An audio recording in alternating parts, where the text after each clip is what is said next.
to be, okay, this is a future Doctor. You know, this is kind of the Doctor's evolution from what you were just saying there. My theory is actually the opposite. I think this is Go ahead. Okay.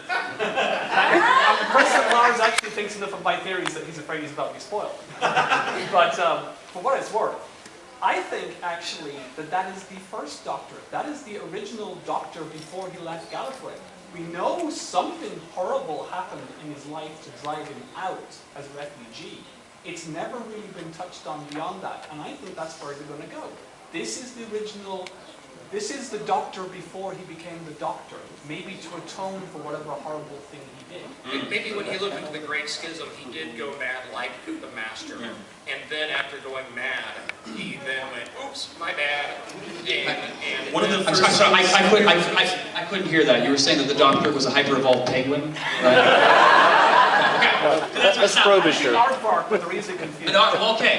One of the first things that David Tennant's Doctor said to the Master was, "I'm sorry," which I think is always is really interesting to me.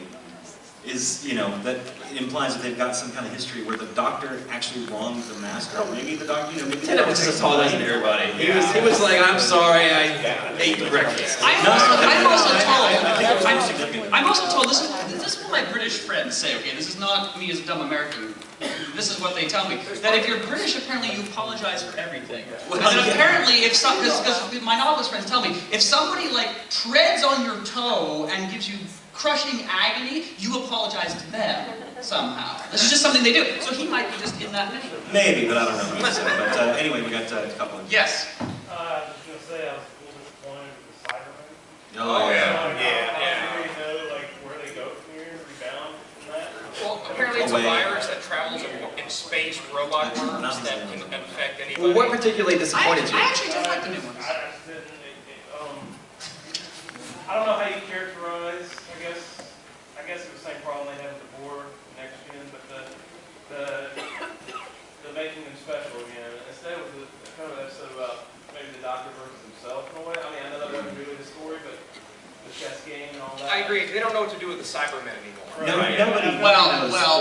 Yeah. Recently watching 10th Planet again, and I was like, wow, these guys are scary. See, I didn't care for the Cyber Industries models because I felt that they came off too much as robots. Well, they come off too much as robots. I agree with you there, but the virtue that they had, at least in their first episode, was that they made a big deal out of the fact that people were being turned into this. And you had people like the President and David Tennant talking to Cybermen and acknowledging that they were people.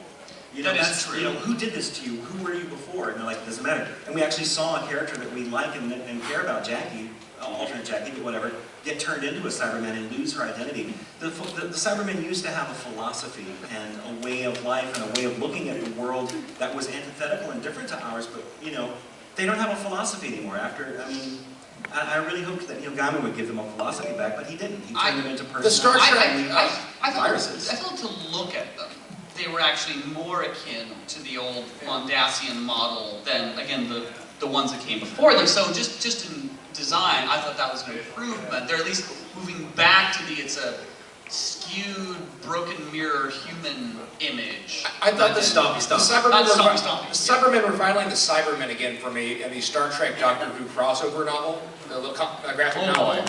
I just thought, like, well, the Cybermen, well, they lie. And that's what the Borg weren't expecting. That was kind of like... Because the Borg in that story are portrayed as idiots. Well, the Cybermen, you have the universe where there's absolutes quite often in the Star Trek universe. In Doctor Who, like, everyone tells lies in Doctor Who. I kind of dug that. And the Cybermen are duplicitous because, yeah, they've removed all their emotions, but they're still they're not perfect. That was designated a lie. That's why I actually kind of like the 80s Cybermen, because like they're exhibiting all these emotions that they really shouldn't have, but it's. I mean, I don't think Cybermen have. People always say, well, they're not supposed to have emotions, but that's not what we see on screen. Cybermen have emotions constantly. It's almost like they're like Vulcans in that they actually have strong emotions, but they're suppressed. But they're suppressed. And they keep getting through. In other words, they're British. Yeah. They're British. Hannah, you look like if you don't talk, you're going to explode. Yes, Hannah, please.